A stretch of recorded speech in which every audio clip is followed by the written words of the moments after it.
In this lecture, we will discuss about the tongue development. So this is a part of CNS embryology. First of all, अगर देखें इसमें first and second pharyngeal arch. First pharyngeal arch form the interior.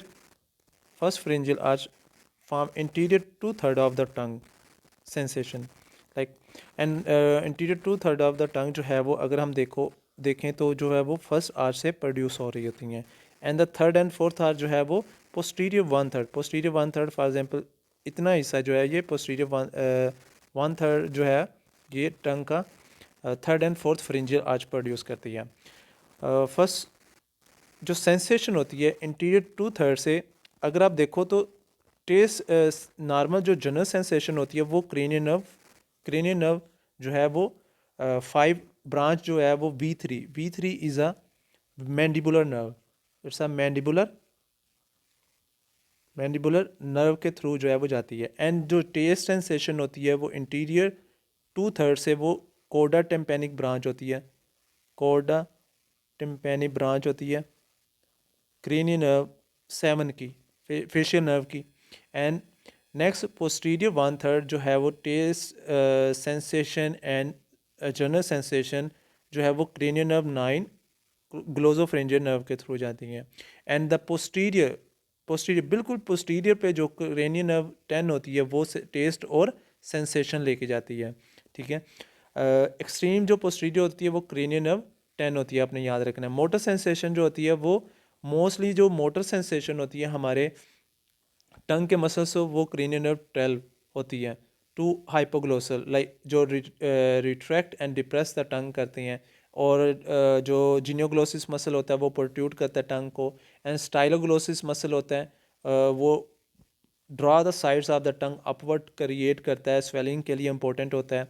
And most important आपने याद रखना जो exception चीज़ है, exception is cranial nerve 10. Cranial nerve 10 जो है ये हमारे प्लेटोग्लोसिस मसल्स को सप्लाई करती है. प्लेटोग्लोसिस मसल्स को सप्लाई करती है तो ये आपने याद रखना इट्स एक्सेप्शन. बाकी जितने भी हमारे मसल्स हैं जिनियोग्लोसिस ये एंड हायोग्लोसिस ये तीनों मसल्स को क्रेनियल नर्व 12 सप्लाई करती है, लेकिन प्लेटोग्लोसिस को क्रेनियल नर्व 10 सप्लाई करती है. This is important. और what is the function of this palatoglossus? Elevate the posterior tongue during the swallowing के लिए जो है वो एलिवेट करती है टंग को. फॉर एग्जांपल अगर हम टेस्ट सेंसेशन देखें generally taste sensation by the anterior 2/3 से क्रेनियल नर्व 7 के थ्रू एंड पोस्टीरियर 1/3 से cranial nerve 9 and posterior side से जो है क्रेनियल नर्व 10 के थ्रू. न्यूक्लियस ट्रैक्टस सोलिटेरियस जो है ये इसमें सेंसेशन लेके जाती हैं. And pain like general sensation by the cranial nerve V3 branch mandibular nerve and 10 and 9 and 10 cranial nerve. And motor sensation via cranial nerve 9 which is the vagus nerve and hypoglossal nerve which is the cranial nerve 12. तो cranial nerve 10 जो है ये प्लेटोग्लोसस को supply करती है. This is the important point, आपने इसको याद रखना है, किसी भी क्वेश्चन में पूछा जा सकता है आपसे. नेक्स्ट जो है अगर हम देखें हमारे पास हैं different neuron and neuro anatomy and physiology. अगर हम देखें इसमें तो डिफरेंट न्यूरॉन्स हैं हमारे पास like signal transmitting cells of central nervous system. These are the permanent cell आपने याद रखना है क्योंकि ये डिवाइड नहीं होते. They do not divide in other source. Signal relaying cells with dendrites important for receiving input. And cell bodies axons होते हैं जो कि सेंड करते हैं आउटपुट को. Cell bodies and dendrites can be seen on Nissl staining. And Nissl staining जो है वो रेफ इंडोप्लाज्मिक रेटिकुलम को स्ट्रेन करते हैं. This is the important point ये है कि जो नीजल स्ट्रेनिंग होती है वो किसको स्ट्रेन करती है? रफ इंडोप्लाज्मिक रेटिकुलम को. And rough endoplasmic reticulum is not present in axon. That's why it's not stain the axon. Only cell body जो है वो उसको हम स्ट्रेन कर सकते हैं due to presence of rough endoplasmic reticulum. Neuron marker जो है इंपॉर्टेंट है. Neuron marker like neurofilament proteins and neurofilament proteins and synaptophysin. So these marker are important. Why important? क्योंकि ये क्वेश्चन में डिफरेंट एग्जाम्स में ये डिज़ीज़ इन neurons के related जो डिज़ीज़ होती हैं उनमें ये मार्कर्स जो है वो हाई हो जाते हैं, neurofilament proteins and synaptophysins. First of all जो हमारे पास जो न्यूरॉन है, जो सपोर्टिंग सेल्स हैं हमारे पास, एस्ट्रोसाइट, ये आपने इस पिक्चर को अच्छे से याद रखना है। एस्ट्रोसाइट जो है वो सेंट्रल सेल बॉडी होती है और डिफरेंट एक्सोन्स और डेंड्राइट्स होते हैं इसके। This are the largest and most abundant cells, glial cells in CNS. Physical support करता है, repair and removal of excess neurotransmitters को रिमूव करता है। And these are the important component of blood brain barrier. Blood brain barrier like prevent करता है toxins को, toxin से prevent करता है हमारे ब्रेन को। और नेक्स्ट जो है, these are the glycogen fuel reserve buffer, like इसके अंदर एक्सेसिवली ग्लाइकोजन होता है और ये एज अ बफर काम करते हैं। Reactive gliosis is in response to injury, like कब जब भी हमारे ब्रेन में इंजरी होगी कोई भी, तो ये एस्ट्रोसाइट जो हैं एक्टिव हो जाएंगे, एस्ट्रोसाइट एक्टिव हो जाएंगे और वहाँ पे ग्लायोसिस काज करेंगे, लाइक स्कार बना देंगे। And these are drive from neuroectoderm से ड्राइव होती हैं, neuroectoderm. And G fab protein जो होती है GFAP पॉजिटिव होती हैं। So these are the important marker. Important marker आपने याद रखें, एक तो न्यूरो एक्टोडर्म से ड्राइव होती हैं एंड GFAP जो है वो इसके इंपॉर्टेंट मार्कर है। इसकी डिजीज़ वगैरह में ये हाई हो जाता है। अभी हम डिफरेंट ट्यूमर्स पढ़ेंगे जो कि एस्ट्रोसाइट की वजह से होते हैं और उनमें जो है वो GFAP प्रोटीन जो है वो ज़्यादा हो जाएगी।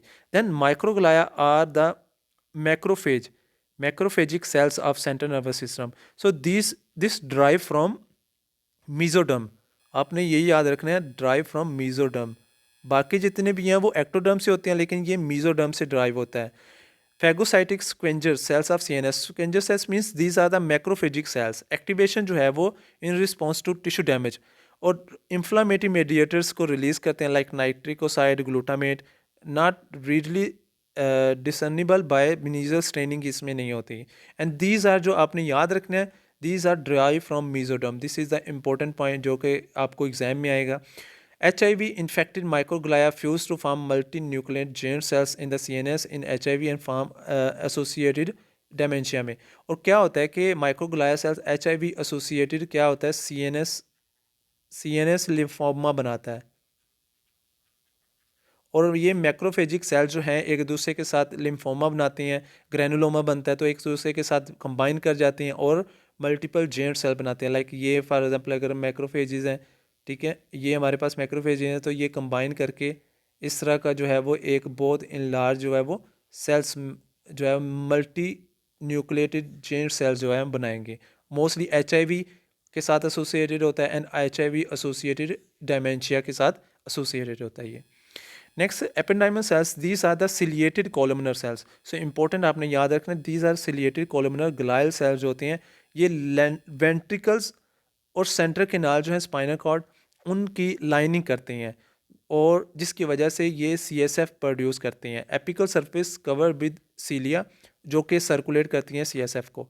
एंड माइक्रोवलाई होते हैं जो कि CSF एब्जॉर्प्शन के लिए इंपॉर्टेंट होती हैं। And these are also drive from neuroectoderm. And specialize epidermal cells choroid plexus जो है वो CSF प्रोड्यूस करते हैं। तो आपने ये इन पॉइंट्स को हाईलाइट करना है और याद रखना है कि दीज आर द एक कॉलमनर सेल्स हैं और स्पाइनल कॉर्ड और वेंट्रिकल्स के दरमियान के अंदर होते हैं, इनमें सिलिया एंड माइक्रोवलाई होते हैं and they derive from ectoderm, neuroectoderm and choroid plexuses जो हैं वहाँ पे होती हैं और CSF प्रोड्यूस करते हैं। देन है माइलिन। माइलिन ये जो है वो इंक्रीज करती है, these are the protein and like a sheet increase the conduction velocity of the signal down the exons.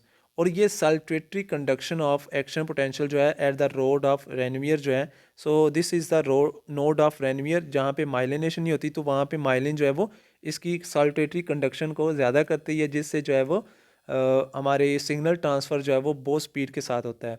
And due to high concentration होती है वहाँ पे सोडियम चैनल की in CNS including the cranial nerve 2, myelin is synthesise by oligodendrocyte. CNS के अंदर जो है myelin क्या प्रोड्यूस करता है, अलिगोडेंड्रोसाइट प्रोड्यूस करते हैं। लाइक क्रेनियन नर्व 2 की माइलिनेशन भी अलिगोडेंड्रोसाइट से होती है, माइलिन से होती है। इसी वजह से डिफरेंट डिजीज़ में लाइक अगर हम देखें तो मल्टीपल स्क्लेरोसिस में भी इसमें डिफेक्ट होता है। पेरिफेरल नर्वस सिस्टम में जो माइलिनेशन होती है क्रेनियल नर्व 3 से 12 तक, वो माइलिन सिंथेसाइज करते हैं Schwann cells. Central nervous system oligodendrocyte and peripheral nervous system जो है वो क्रेनियल नर्व 3 से 12 तक जो है वो श्वान सेल्स होती हैं। माइलिन जो है वो रैप एंड इंसुलेट करती है एक्सोन को। अब आपने इम्पोर्टेंट जो चीज़ें इसमें याद रखनी है, जब रैप करेगी एक्सोन को क्या प्रॉब्लम होगी, क्या चेंजेस आएंगे न्यूरॉन में, वो आपने याद रखनी है। एक तो ये मेम्ब्रेन जो है वो कैपेसिटेंस को कम कर देगी।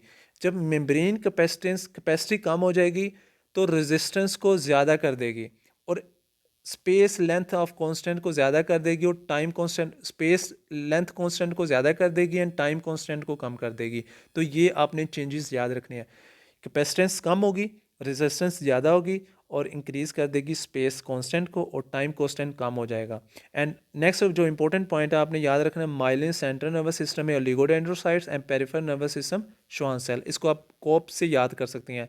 CO मीन सेंट्रल जो है वो oligodendrocyte, PS means peripheral nervous system जो है वो श्वान सेल से प्रोड्यूस होता है। So these are the important points जो आपने इसमें माइलिन में याद रखनी है। Next and Schwann cells, so these are promote the axonal regeneration derived from the neural crystal. Schwann cell derive from neural crystal। हमने पढ़ा था कि हमारे पास एलर प्लेट है, ये न्यूरल ट्यूब है, न्यूरल ट्यूब, और न्यूरल ट्यूब के साइडों पे जो है वो डिफरेंट न्यूरल क्रेस्ट सेल्स होते हैं जो बॉडी में डिस्ट्रीब्यूट होते हैं, और ये न्यूरल क्रेस्ट सेल जो हैं ये क्या प्रोड्यूस करते हैं, ये श्वान सेल्स प्रोड्यूस करते हैं, और श्वान सेल जो हैं वो पेरिफेरल नर्वस सिस्टम की माइलिनेशन करते हैं। And each Schwann cell myelinate by only one peripheral nervous axon. तो आपने याद रखना है कि जो एक श्वान सेल है वो सिर्फ एक पेरिफेरल नर्वस सिस्टम एक्सोन को माइलिनेट करता है, लेकिन ओलिगोडेंड्रोसाइट मल्टीपल्स को करते हैं। And injure in Guillain Barre syndrome. Guillain Barre syndrome क्या होता है, it's a flaccid ascending paralysis. ठीक है, ascending paralysis most symmetrical ascending paralysis and most commonly associated with Campylobacter jejuni. Campylobacter jejuni infection की वजह से होता है, जो Gram negative curved oxidase positive bacteria होता है, और जो कि ब्लडी डायरिया काज करता है, और उसके बाद जो है वो different auto immune reaction start होते हैं जो कि माइलिनेशन को डिस्टर्ब करते हैं पेरिफेरल नर्वस सिस्टम की, जिसकी वजह से असेंडिंग फैसिड सिमेट्रिकल पैरालिसिस होता है, Guillain Barre syndrome. And the Schwann cell marker जो है वो most important S10। S10 is important, आपने याद रखना है। S10 is the important marker of Schwann cell, और श्वानोमा में भी ये इसका लेवल हाई हो जाता है श्वानोमा में। नेक्स्ट है ओलिगोडेंड्रोसाइट। सो ओलिगोडेंड्रोसाइट जो है वो इस पिक्चर में देखें, oligodendrocyte is the fried egg appearance जो शेप्ड होती है, जो कि डिफरेंट मल्टीपल न्यूरॉन्स को माइलिनेट करते हैं। So these are myelinate the axons of central nervous system. Each oligodendrocyte can myelinate many axons. Predominant type जो होती है ग्लायल सेल्स की white matter and derive from neuroectoderm से ड्राइव होते हैं, and they have the special feature appearance जो इसकी होती है वो फ्राइड एग अपीयरेंस होती है। तो इंपॉर्टेंट पॉइंट है, फ्राइड एग अपीयरेंस होती है वो ओलिगोडेंड्रोसाइट होती हैं।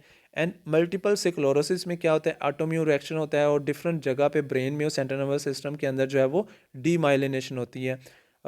And focal multiple leukoencephalopathy, progressive multifocal leukoencephalopathy is associated most commonly JC virus के साथ एसोसिएट होती है। HIV पेशेंट्स में क्या होता है, मोस्टली JC वायरस जो है वो लेटेंट वायरस एक्टिवेट हो जाता है, और वो डीमाइलिनेशन करता है ओलिगोडेंड्रोसाइट्स की, और इट्स नॉन इनहेंसिंग लीजन होता है। आपने याद रखना है, it's non enhancing brain lesion होता है। like there is no edema, there is no enhancing area on CT scan, so it's most commonly caused by JC virus। and leukodystrophies जो है मोस्टली उसके साथ इंजर, ल्यूकोडिस्ट्रोफीज में भी जो है वो ओलिगोडेंड्रोसाइट्स जो है वो इंजर होते हैं, एक मल्टीपल स्क्लेरोसिस में, एंड प्रोग्रेसिव मल्टीफोकल ल्यूकोइंसेफेलोपैथी एंड ल्यूकोडिस्ट्रोफीज में।